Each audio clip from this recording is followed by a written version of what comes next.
دوستو آج کی ویڈیو میں ہم ریویو کریں گے سیکلور کے بارے میں۔ اس کا جینیرک نیم ہے سیفاکلور۔ یہ کیپسول اور سیرپ فارم میں آتی ہے۔ سیفاکلور کیا ہے؟ یہ کن کن بیماریوں کے علاج میں استعمال ہوتی ہے؟ اس کے فائدے کون کون سے ہیں؟ نقصانات کون کون سے ہیں؟ اور اسے استعمال کرنے کا صحیح طریقہ کون سا ہے؟ یہ سب ہم آپ کو آج کی ویڈیو میں آسان الفاظ میں سمجھائیں گے۔ سیفاکلور کا تعلق سیفلوسپورین گروپ سیکنڈ جنریشن سے ہے۔ یہ دوا ای کولائی، سٹیفلوکاکسائی، ایچ انفلوئنزا اور سٹریپٹوکوکس نمونیا کے خلاف مؤثر ہے۔ اس دوا کو درمیانے درجے کی کان کی سوزش، جلد اور سافٹ ٹیشوز کی انفیکشن، یو ٹی آئی یعنی پیشاب کے راستے کی انفیکشن اور نظام تنفس کی انفیکشن میں بھی استعمال کیا جاتا ہے۔ سیفاکلور کا موڈ آف ایکشن یہ ہے کہ یہ دوا جراثیم کی دیواروں پر اثر کرتی ہے، ان کو تباہ کر دیتی ہے۔ اس طرح جراثیم کی پیدائش رک جاتی ہے اور وہ تباہ ہو جاتے ہیں۔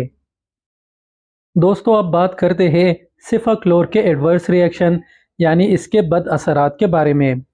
تو اس کے استعمال سے شدید ری ایکشن ہو سکتا ہے جس سے مریض شوک میں جا سکتا ہے۔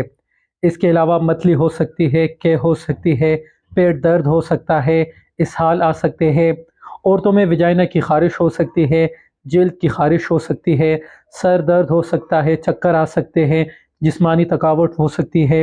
اس کے علاوہ وائٹ بلڈ سیلز کی تعداد کم ہو سکتی ہے، خون کی کمی ہو سکتی ہے، سانس میں رکاوٹ آ سکتی ہے اور ہاتھ پاؤں سن ہو سکتے ہیں۔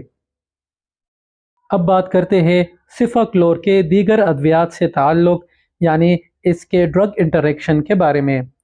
دوستو اگر اس دوا کو پروبینیسیٹ گروپ کے ادویات کے ساتھ استعمال کرایا جائے تو اس سے اس دوا کا لیول خون میں بڑھ جاتا ہے، تو اس لیے اس دوا کو پروبینیسیٹ گروپ کے ادویات کے ساتھ استعمال نہیں کرنا چاہیے۔ اس دوا کے استعمال سے حاملہ کے پیٹ میں موجود بچے کو کوئی نقصان نہیں ہوتا، اس لیے اس کو دوران حمل استعمال کرایا جا سکتا ہے، لیکن احتیاط ضروری ہے۔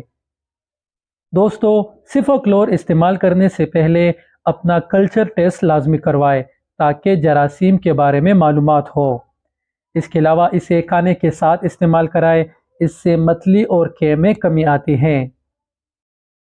سیفاکلور بالغ افراد میں 500 ملی گرام کی خوراک دن میں 2 مرتبہ دی جا سکتی ہے۔ شدید انفیکشن میں 500 ملی گرام کی خوراک ہر 8 گھنٹے بعد دی جا سکتی ہے۔ اس کے علاوہ بچوں میں 20 ملی گرام فی کلو جسمانی وزن کے لحاظ سے 3 حصوں میں تقسیم کر کے 8 گھنٹے کے وقفے سے دی جا سکتی ہے۔ کان یا گلے کی سوزش میں دوا ہر 12 گھنٹے بعد دی جا سکتی ہے۔